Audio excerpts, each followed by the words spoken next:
in doing that, and then you can bring about the change. If we don't do this, the Great Reset will be in full effect, and well, it won't be you and I are old enough that the full effect of it we won't see before we are pushing up daisies, but our children, our children's children will suffer because of it. No, the planet will suffer because of it. What you said about this being a great experiment was correct. Yeah.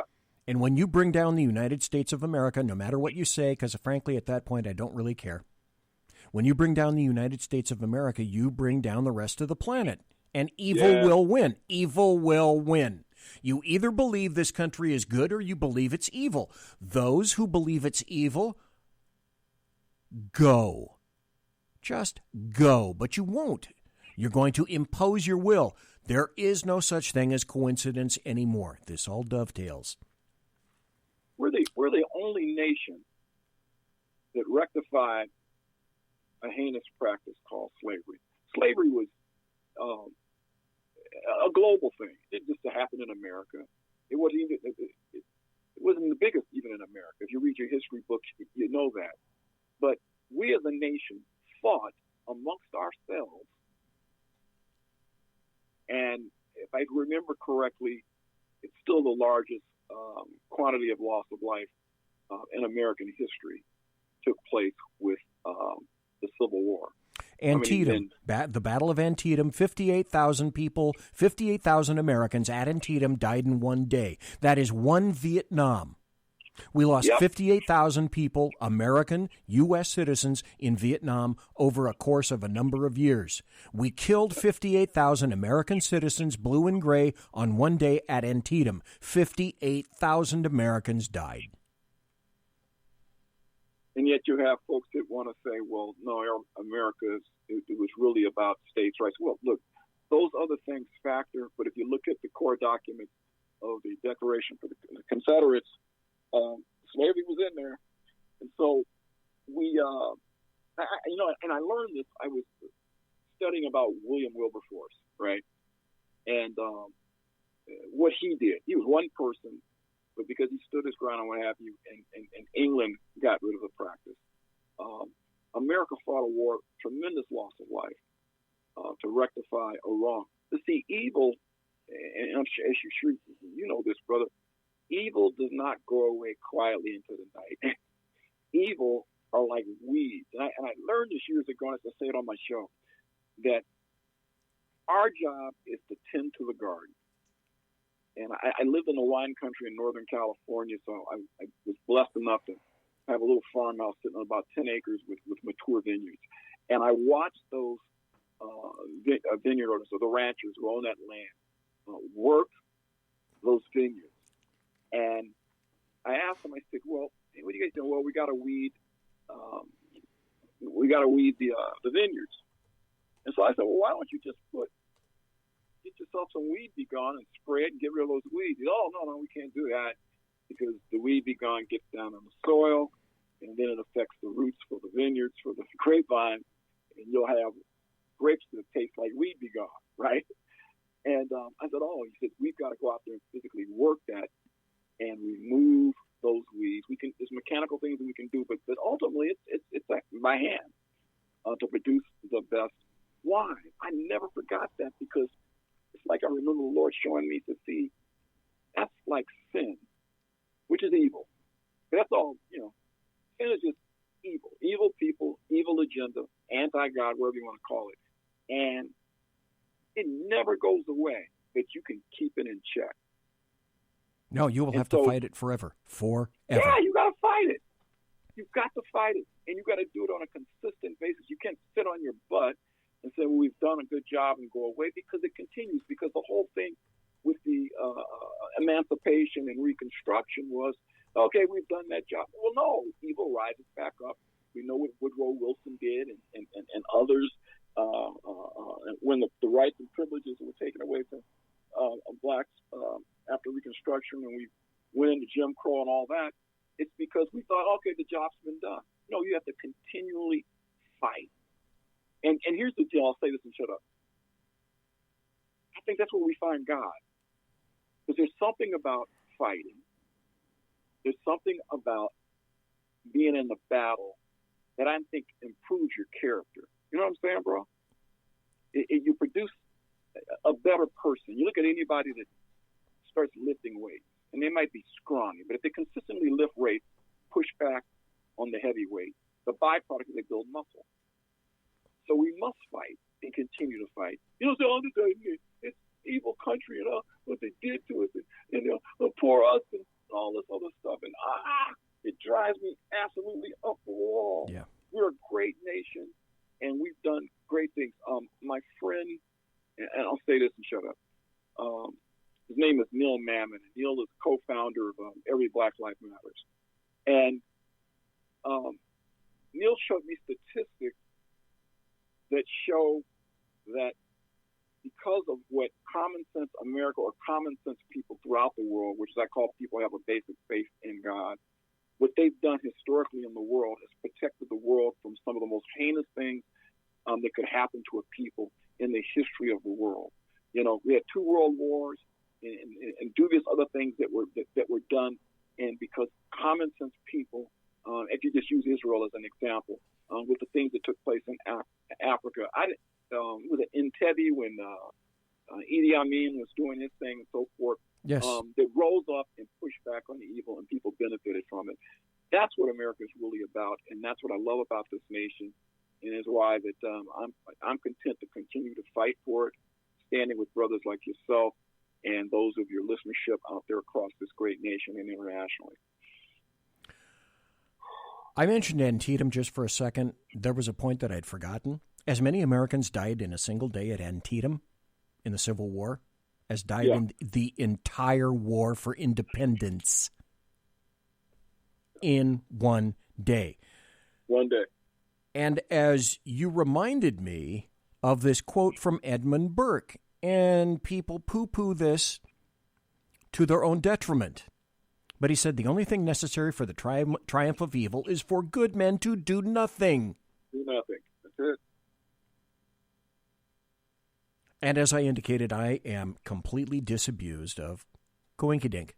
I'm done with that. Here's a story. I'm going to get to the next 3 stories, and I think I'm going to run out of time. But at least I will have gotten to what I think the crux of the biscuit for this show is. God, I could go for another 2 hours, but I won't because we both have to go beddy bye. This is from the Epoch Times. Biden DHS declares heightened terrorism threat. Okay. DHS. Well, that reminded BZ of why he was talking about Bush. A completely unnecessary agency filled with bullshit. Thanks, George. The U.S. Department of Homeland Security, DHS, on February 7th, yesterday, declared a heightened terrorism threat due to... Now, Lonnie Poindexter, the U.S. Department of Homeland Security, the DHS, on February 7th, declared a heightened terrorism threat due to what? I'm listening. Go ahead, bro. You're responsible. The U.S. Department of Homeland Security, DHS, on February 7th, declared a heightened terrorism threat due to false and misleading narratives, you, me, misinformation, and conspiracy theories. Now, wait a minute. If I had a producer, what you would have heard is this. February 7th declared a heightened terrorism threat due to false and misleading narratives, misinformation, and conspiracy theories.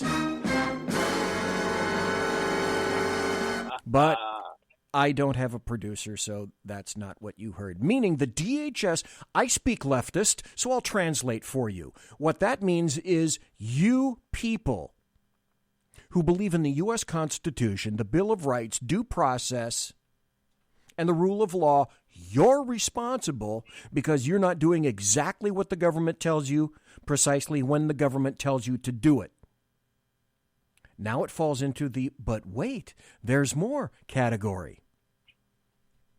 I find stories everywhere. Here's a story that a lot of people don't want to hear you, and now we're going to talk about rhinos again. Again. This is from the Electronic Frontier Foundation. The headline is this. This is from 2 days ago.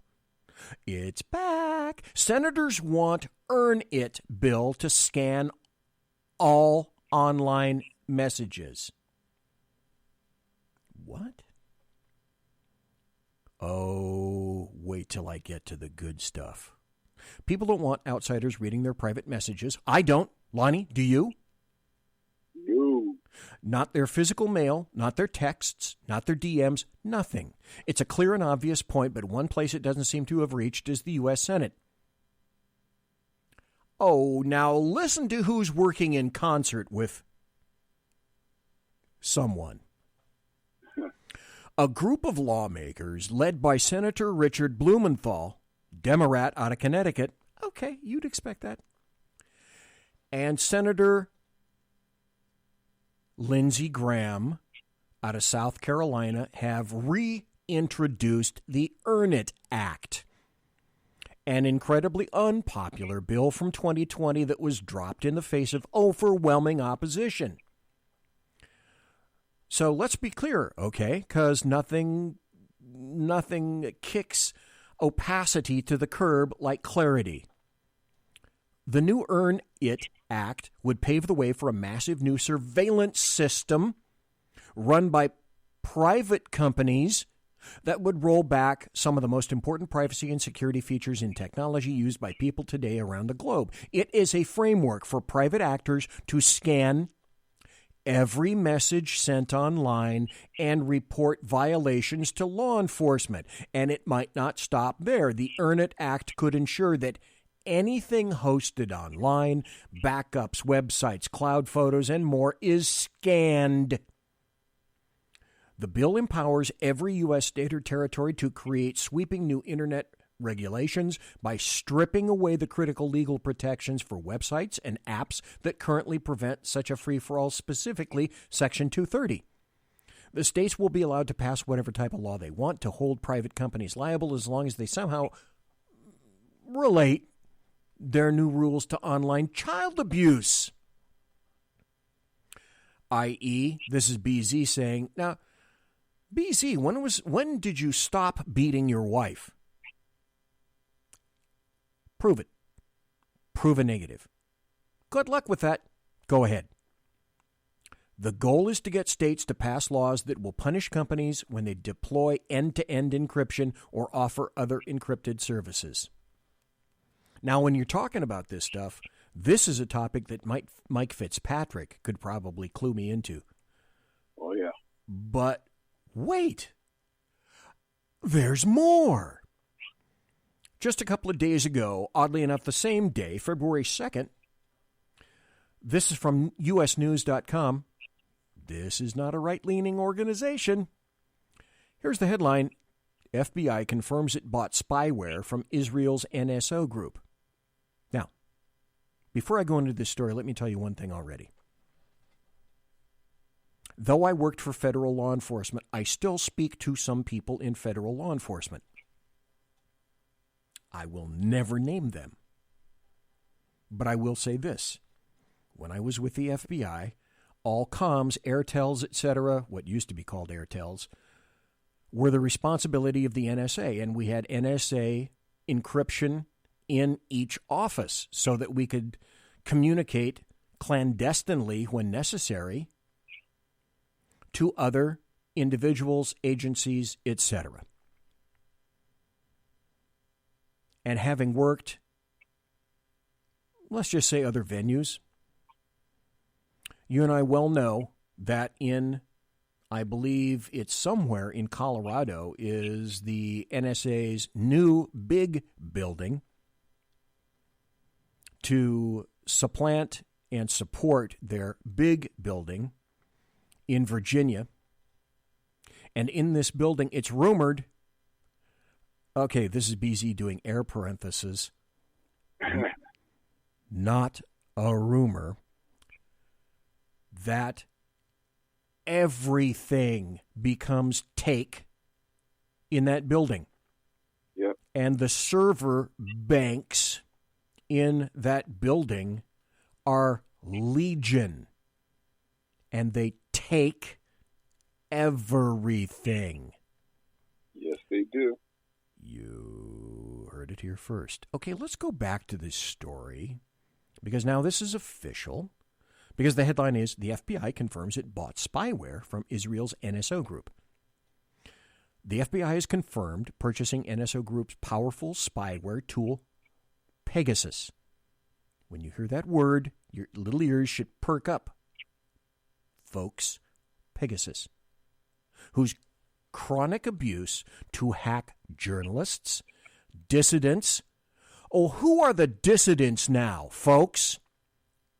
Lonnie, me, yeah. Believers in the U.S. Constitution, believers in the Bill of Rights, believers in the rule of law, believers in due process.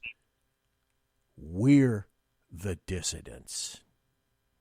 So, the FBI confirmed purchasing NSO Group's powerful spyware tool, Pegasus, whose chronic abuse to surveil journalists, dissidents, and human rights activists has long been established. It suggested its motivation was to, quote, air quotes, stay abreast of emerging technologies and tradecraft. Okay, who could object to that? The agency added in a statement Wednesday that it obtained a limited license from the Israeli firm for product testing and evaluation only, never using it operationally or to support any investigation. So if you have a tool, Lonnie Poindexter, you're somebody in the FBI, you've been given this wonderful new tool called Pegasus, but you only have a limited license from the Israeli firm for product testing and evaluation only. How are you going to test that product? Wait. BZ sticks up his hand. I know. You're going to use it on American citizens because they're here in this country. That's right. Now, who does the FBI investigate? Well, theoretically, they investigate American incidents on U.S. soil. Now, that's not true because the FBI has legats, legal attaches, in many, many countries around the globe. And it's supposed to be only the CIA that operates abroad. Well, that's a load of horse shit, too. So already the FBI and the CIA are not abiding the way I know this for a fact. So you got a tool, you got to test it, and you got to evaluate it. Well, they're going to use it on people in Namibia, right? No. But critics wondered why the premier U.S. law enforcement agency would need to pay for access to a notorious surveillance tool that has been extensively researched by public interest cyber sleuths if its interest was so limited. Spending millions of dollars to line the pockets of a country that is widely known to serially facilitate widespread human rights abuses, I'm not buying that. But anyway, that's the coinky-dink I talk about. Disabused, possible criminal acts and operations that threaten the U.S.'s own national security is definitely troubling, said Ron Delbert, director of Citizen Lab, the University of Toronto internet watchdog that has exposed dozens of Pegasus hacks since 2016. At the very least, this seems to be a terribly counterproductive, irresponsible, and ill-conceived way to keep abreast of surveillance tech, he added. Stop. I'm going to make a couple more points. I've already gone over 10 o'clock, which means it's 1 o'clock on the East Coast. But, Lonnie, I swear to God, I'm going to wrap it up in just a bit. Now, there's something called LPR technology, license plate reader technology. And this was supposed to be a technology that would take off. Well, it turned out that it was very expensive, and it turned out that there are some units around that do it. Well, it was supposed to make stolen vehicles really easy to find. LPR, license plate reader technology. And you may have them in your areas. They were supposed to be really good, but they're expensive, and they didn't explode. Well, let me tell you a little secret about LPR. If you see what looks like a light bar on the top of a cop car, only it looks like it's got little cameras in it, and it's not exactly a light bar, and it's got these funny things on the end of the light bar, and you're wondering, what the hell is that? Well, it's probably LPR technology. Now, we were told when we were cops before I retired in 2016, we were told by the proprietors of said technology that, well, this will just stay in-house. So people that are privacy-oriented, you need not worry about it. Nothing's going to get shared. Bull fucking shit. It was shared all over. Well, if that's happening, then I just told you that the NSA is taking everything, all of it, called take. Then what makes you think that a program called Pegasus, now this is official, this is what the FBI is admitting to. Now what makes you possibly think, knowing the history of stuff like this, that when they say, oh, come on, geez, we're not going to use this, we're not going to keep anything. Do you really believe that? 'Cause you shouldn't. 'Cause if a thing can be done by humans, a thing will be done by humans. Because the best predictor of future behavior is past performance or the lack thereof. Right. But hey, no, don't you worry your pretty little head about that, Miss Schoolmarm. This stuff won't happen. My friend, they use that technology in Washington, D.C. to lord over and harass the citizens of the city, where they would drive up and down the streets in the squad cars that were outfitted, and they would snapshot, for lack of a better term, or read everyone's license tag, and it would give them the data. Would, I guess, scroll up on the screen in the squad cars, so that if there was any outstanding tickets, registration, or anything that for matter that you were run afoul of the DC political, not political environment, but the establishment there, government establishment there, they would nail that vehicle, immediately put a boot on it, and within 8 to 12 hours or overnight, that vehicle would be picked up and towed off. So who did it really impact? It impacted the service workers industry, which they're not paid a lot. You got waiters, waitresses, valet car parkers, that kind of thing. Because there's no industry in D.C. except government, and restaurants and theaters and stuff like that. That's who would get nailed with it. And I used to watch that because I didn't know what it was. They were driving up and down the street doing that, and I had someone explain it to me.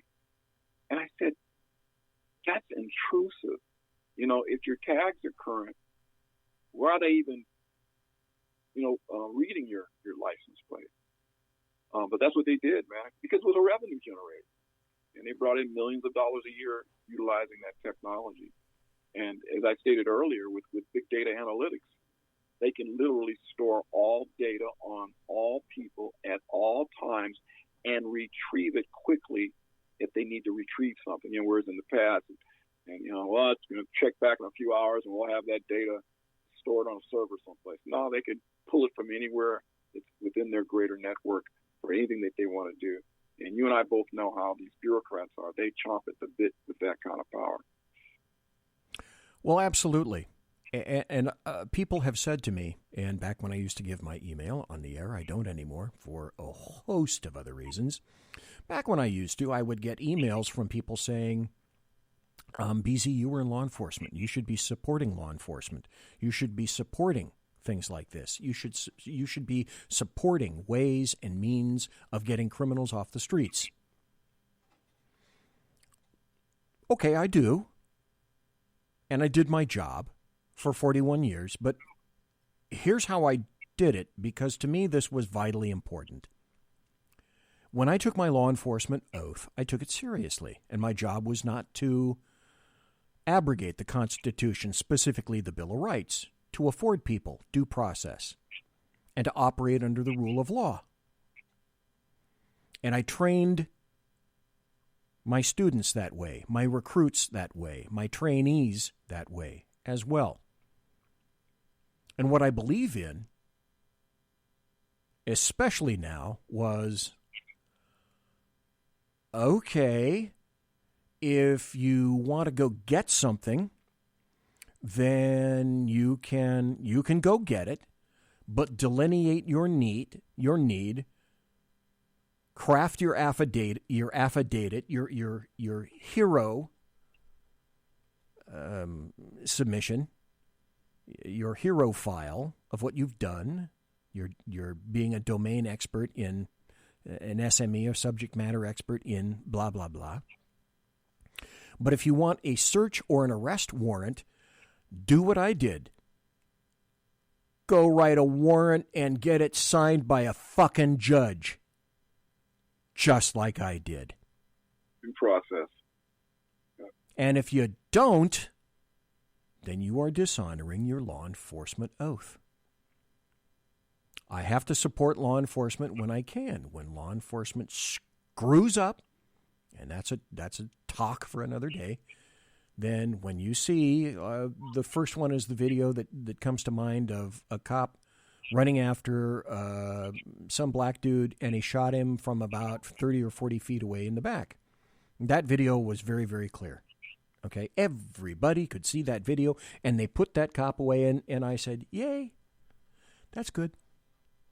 System worked. Move on. I like it when the system works. Why? Because I had to go by that system. I had to obey that system. And if I have to obey that system, the FBI should have to obey the rule of law, as well as the NSA, the CIA, and all the other alphabet agencies extant, because I know how you fucking work. I saw you.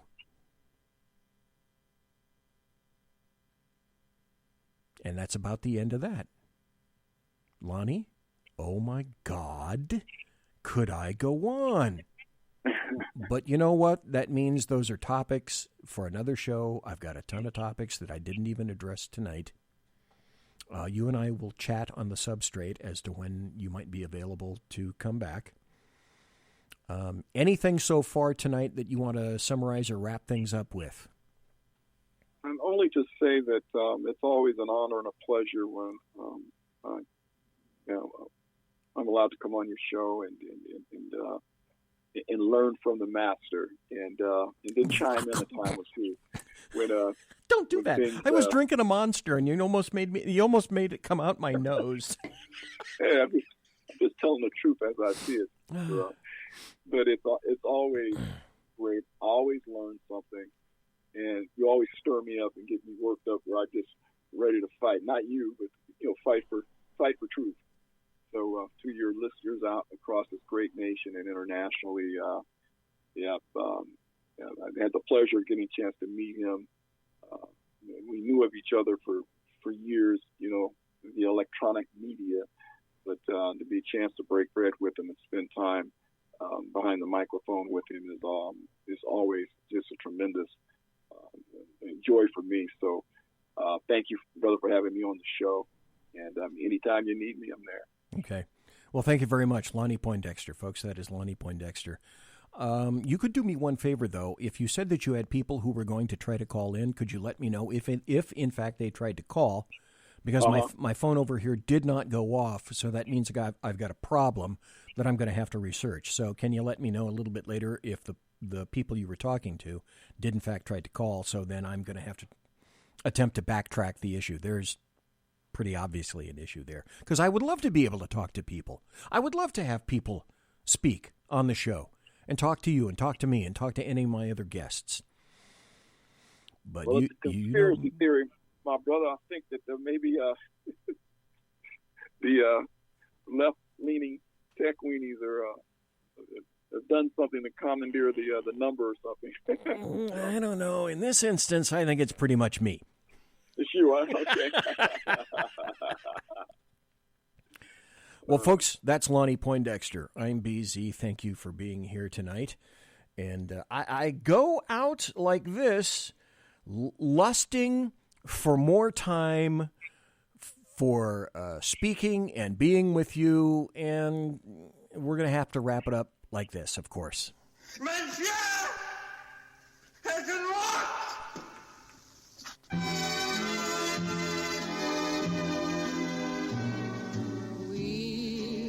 So, ladies and gentlemen, boys and girls, children of all ages, thanks for listening to the Bloviating Zeppelin's Berserk Bobcat Saloon radio show, live and direct right here on the SHR Media Network. If you want to contact me, you can find me on Twitter at BZEP, at BZEP, and my blog at bloviatingzeppelin.net. Promotional consideration is by Lockheed Martin's Skunk Works and the Boeing Company. If it ain't Boeing, I ain't going. Tiaras are by My Little Pony. Thanks to my personal KC-135 Kettle One refueling team, with whom I will be consorting in about 10 minutes or so, because it's about a 15-foot walk over there, and I got some new vodka that I'm going to be trying tonight. And thanks to Lonnie Poindexter so kindly for being here in the saloon. Thanks to everybody for listening live. Thanks to everybody involved in the chat room. Thanks for listening in podcast. A lot of folks listen later in podcast. Thanks to the American Trucker. You keep America rolling now more than ever. Don't know what I'm going to be doing on Thursday night. I'll let you know. Everybody, God bless. Take care. Be safe. God bless America. Everybody quiet down now and get some sleep. Good night, everybody. Good night, Mama. Good night, Ben. Good night, everyone. Good night, Mama. Good night, Daddy. Good night, children. Good night, Daddy. Good night, Elizabeth. Good night, John Boy. Good night, Jim Bob. Good night, Jim Bob. Good night, Jim Bob. What's going on? I was asleep. What's everybody doing? Good night. Good night, Jim Bob.